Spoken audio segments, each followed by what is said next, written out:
Olá, meu amigo, minha amiga, aqui Fred Macedo. Antes de começar, esclareço que sigo a doutrina consoladora dos espíritos, sistematizada por Allan Kardec, que é considerada a promessa do Cristo que enviaria um consolador prometido, que nos ensinaria todas as coisas e relembraria o que ele disse.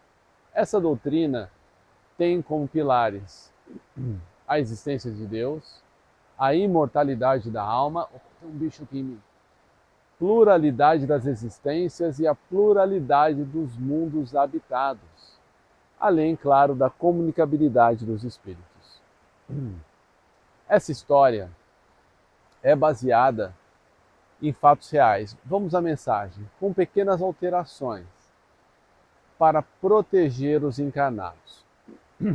Era uma vez, num vilarejo nos arredores de Paris, dois irmãos gêmeos que nasceram numa família de criadores de ovelhas. Apesar da semelhança física e da beleza dos meninos, eles não poderiam ser mais diferentes no seu jeito, nas suas preferências. Enquanto cresciam, os pais, com preocupação, percebiam as diferenças de caráter. Enquanto Villeneuve trabalhava e se aplicava, Jean era totalmente alheio às necessidades da família. Só se preocupava com o que brilhava, com o dinheiro. Desde criança, Villeneuve se conformava com uma vida simples, enquanto Jean queria gastos desmedidos e extravagantes. Quando os garotos tinham cerca de 12 anos, era Villeneuve, como sempre, que acompanhava o pai na venda das ovelhas nos arredores de Paris. Enquanto Jean não gostava de ir, porque nada poderia comprar, um velho mercador que negociava com o pai de Villeneuve percebeu que o jovem se intrometeu na conversa, na negociação. E como ele tinha grande capacidade de influenciação nessa negociação, sem ser bruto ou mal educado, o comerciante chamou o pai de lado e disse que trouxesse Villeneuve para trabalhar com ele, que ele lhe ensinaria o ofício da compra e venda de ovelhas de lã e de várias outras coisas ligadas ao comércio. O jovem Villeneuve vibrou com a ideia, e assim 10 anos se passaram, tornando-se Villeneuve um jovem muito próspero, enquanto seu irmão só queria saber da boa vida, sem querer trabalhar. E para ajudar esse irmão, a pedido da mãe, a contragosto, Villeneuve acabou empregando seu irmão Jean, que estranhamente se tornou solícito. Apesar da boa vontade, Villeneuve não confiava em Jean, pois sabia que não era seu comportamento normal e ninguém muda tanto do dia para a noite. Surgiu então uma oportunidade de negócio numa cidade distante, em que Villeneuve se ausentaria por algumas semanas, deixando seu lucrativo negócio nas mãos de seu braço direito, que não era Jean, seu irmão. Numa tarde do final de agosto, Villeneuve foi surpreendido por bandidos que o assaltaram no caminho. Antes de ser assassinado, ouviu de um dos bandidos as palavras: "Teu irmão manda lembranças." Para encurtar a história, Jean assumiu o negócio do irmão premeditadamente, livrando-se também do seu braço direito, deixando a família de Villeneuve à míngua, fornecendo apenas migalhas, aqui e lá, dizendo para a família que o negócio ia mal, quando era mentira.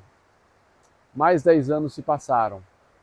Em uma operação arriscada, visando ainda mais dinheiro, Jean perde todo o patrimônio que ele roubara antes, acabando por se suicidar depois por afogamento em um inverno. Quase 200 anos se passaram e encontramos os nossos personagens encarnados aqui no Brasil, mais ou menos na mesma configuração familiar. O véu do esquecimento das vidas passadas os favorece, mas as tendências instintivas mostram aversões recíprocas entre os dois irmãos. Um laborioso e aplicado, que vou continuar chamando de Villeneuve, enquanto o outro, Jean, bon vivant, preguiçoso e egoísta. 40 anos se passam, com conquistas morais para ambos os irmãos, que felizmente aprenderam a se amar, sem grandes diferenças. Mas nem tudo são flores. Villeneuve, por merecimento e previsão reencarnatória, se destaca no mundo corporativo, conseguindo grande sucesso material, em posição que não pode ser subtraída pelo seu irmão, mesmo que quisesse. Mas Jean vive uma vida mais modesta, em grande parte, porque só se interessou pelo trabalho depois de muito se decepcionar com os caminhos fáceis do mundo.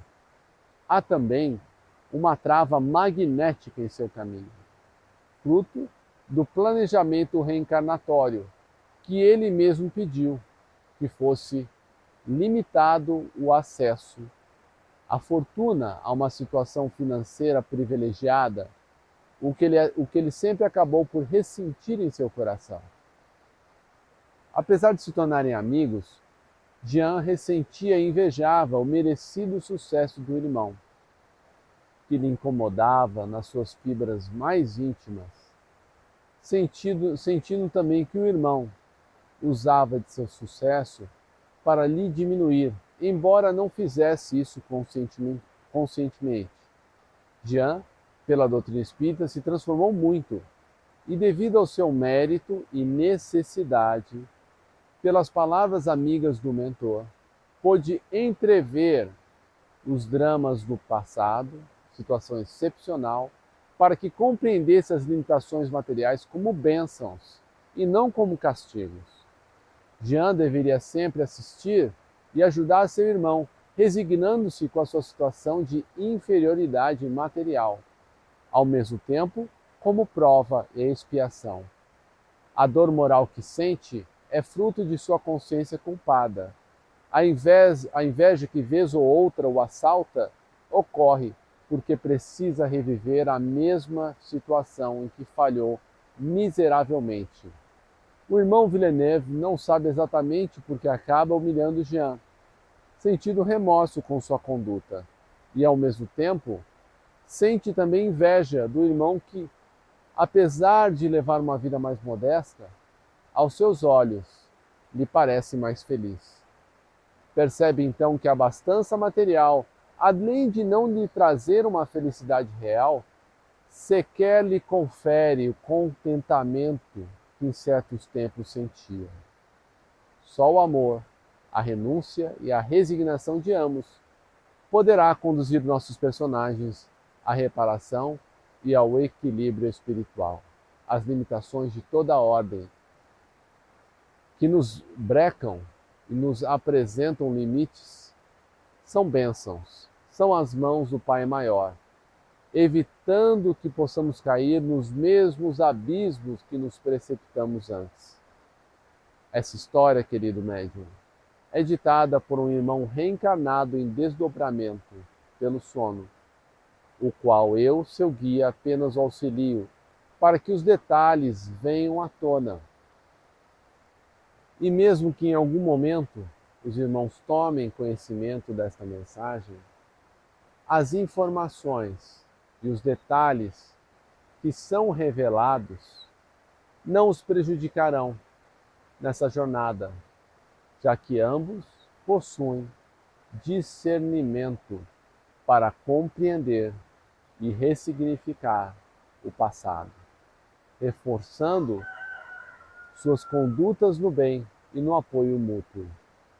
O esquecimento temporário do passado está aí por um motivo: impedir que os irmãos encarnados caiam nos mesmos erros, alimentando lembranças instintivas que trariam o ódio e o ressentimento.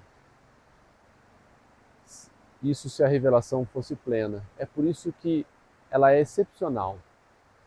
Esclarecimento com amor e prudência. É assim que Deus ensina as criaturas que procuram consolo. É essa a missão da doutrina consoladora, que Jesus nos enviou de todos os espíritos, cujos médiuns de hoje podem continuar escrevendo, mostrando que os dramas e as histórias são as mesmas, repetidas em novas encarnações, para que os homens possam resgatá-las com amor, renúncia e abnegação. Obrigado por me ouvir. Publique a mensagem assim que possível, com o título Dois Irmãos, Resgate pelo Amor. Obrigado, meus amigos.